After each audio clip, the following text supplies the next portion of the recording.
Recently, when moving, I unearthed an old photo album from my early 20s, and as is the case when you're moving and you're exhausted, I felt like it was time for a little creative procrastination. So I pulled over a cardboard box full of kitchen supplies. I perched on the edge and I flipped to a page near the front. My eyes hit on a photo of me in a green tank top, resting my hip against the hood of a cherry red Toyota Corolla. Underneath the car's tires, dirt road, and behind the car in the scene, an endless expanse of wilderness, all green shrubs, red mountains, and blue sky. And me, slumped against the Corolla, bags under my eyes, the corners of my mouth turned down. I thought this was a mistake. So I looked at the other pictures on the page, and I flipped to the next page, and then the next, but they were all the same. All photos of me looking tired, hunched over. And this shocked me, because this was an adventurous road trip that I was on with my husband. These were some of the happiest moments of my life, where we'd gone down a side road just to see where it went. And I remember feeling exhilarated, energetic. Or at least I thought I was energetic. But maybe I just had nothing to compare it to. Because those photos, those memories captured on 9mm film, they said otherwise. Who was that woman? And what had happened in the decade between when those photos were taken and today? Because now I can't not smile in a photo.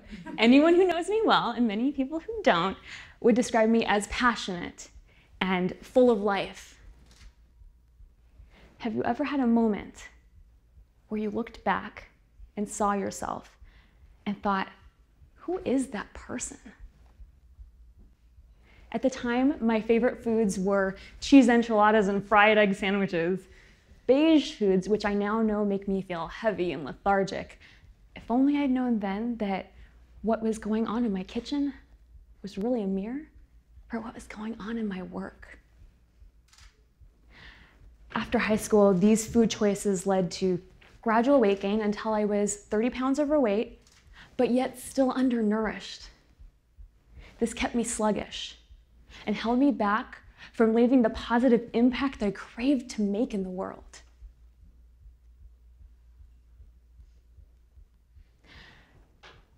And then the turning point came. One day, I stepped on the scale, I looked down, and I discovered I was the same weight as my 6'2" husband, and I committed to making a change. Thus began my nutrition education, which led to nourishing my body and eating way more vegetables. And gradually, I began to go for bigger opportunities. First, I applied for and secured a major promotion at work. Then, I had the oomph to follow my dreams and go into business for myself.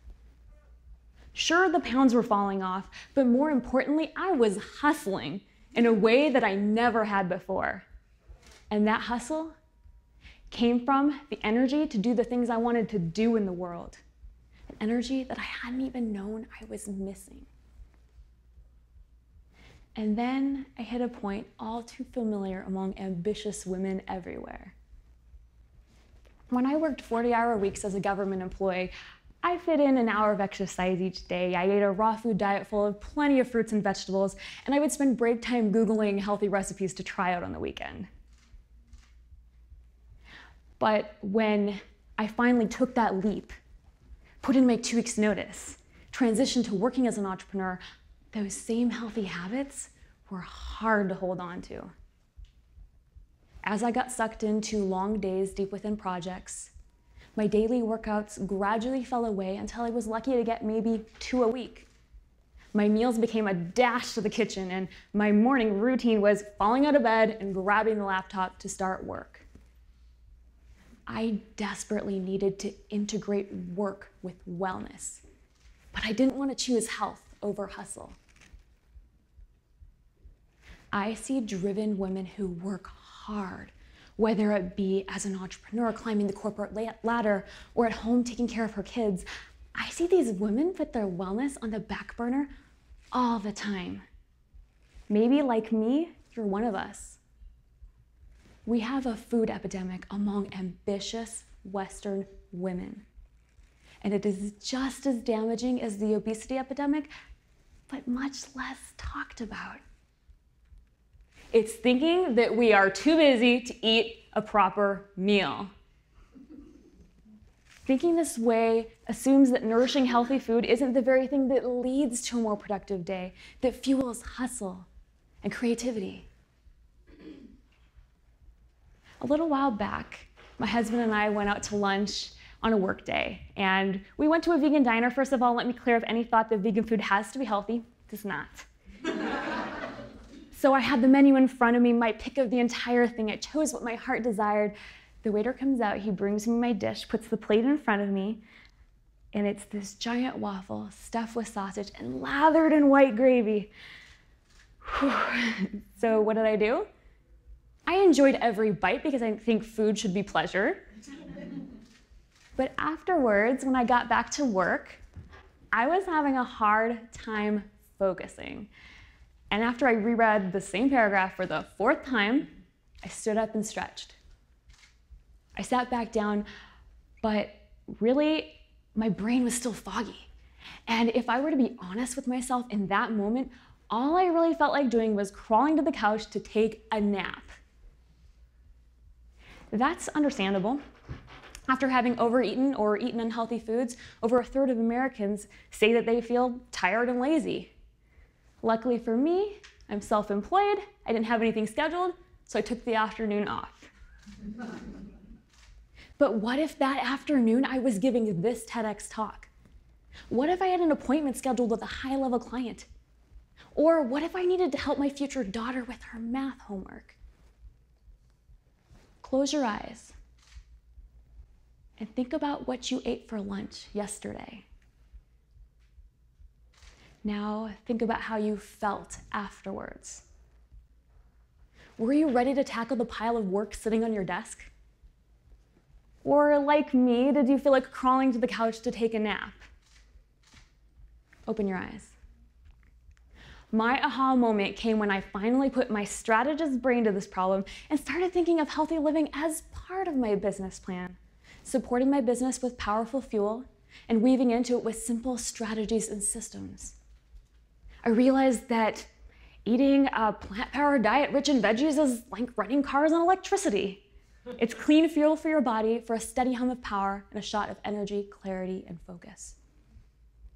Because what's going on in your kitchen is really a mirror for what's going on in your work. But 30% of American adults report skipping a meal due to stress. And 26% of those say they just didn't have the time. Take Caroline, a self-employed marketing consultant who has successfully built a thriving 6-figure business. She had so much going on in her life and work that deciding what to eat tipped the scale of just too many decisions to make. She would frequently skip dinner or just have cereal, and thus would be consistently undernourished. And this would show up in her work, when her energy would drop and she'd start dragging through the day.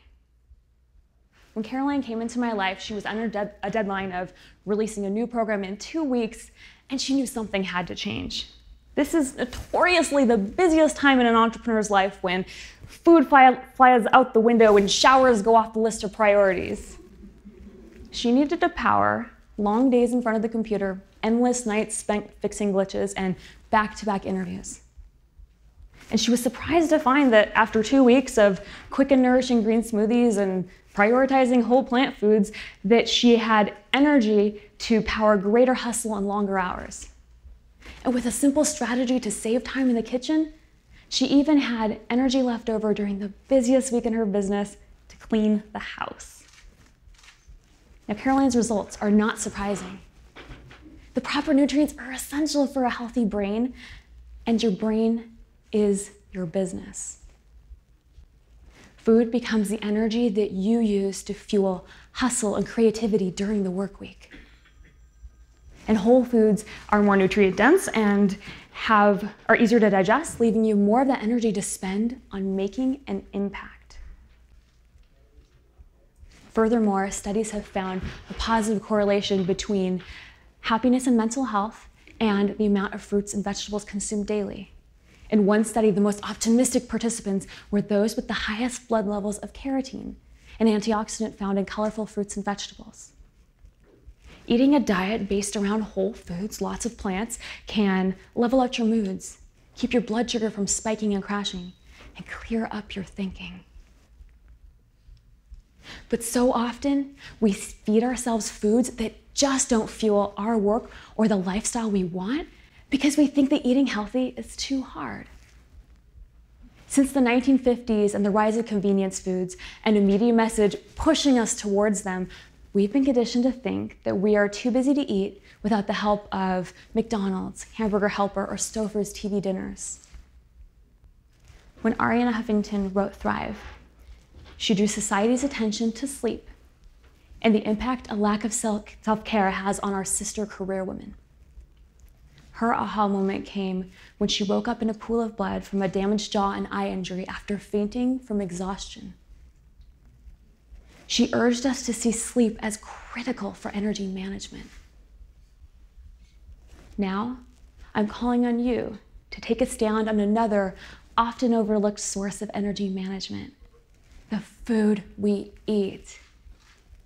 Food is often villainized in our society, with tens of thousands of diet books published, 26% of American women cutting out entire food groups, and 75% showing signs of disordered eating. I invite you to shift your thinking about food. Instead, let's think of food as fuel for the work we want to do in the world. Whether you want to or not, you're already choosing the energy that you bring to your day based on what you eat. Why not intentionally choose food that fuels hustle?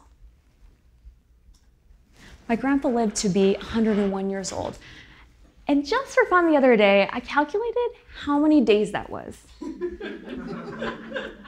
36,000 days. At this point, I've been alive for about 11,000, so I figure that gives me potentially 25,000 left. And this got me thinking about the energy that I want to bring to each of those 25,000 days, the incredible things that I want to accomplish. So I want to leave you with this thought. What big dreams are you fueling? What do you want your photo album to look like? And in your next meal, what energy do you want to create? Thank you.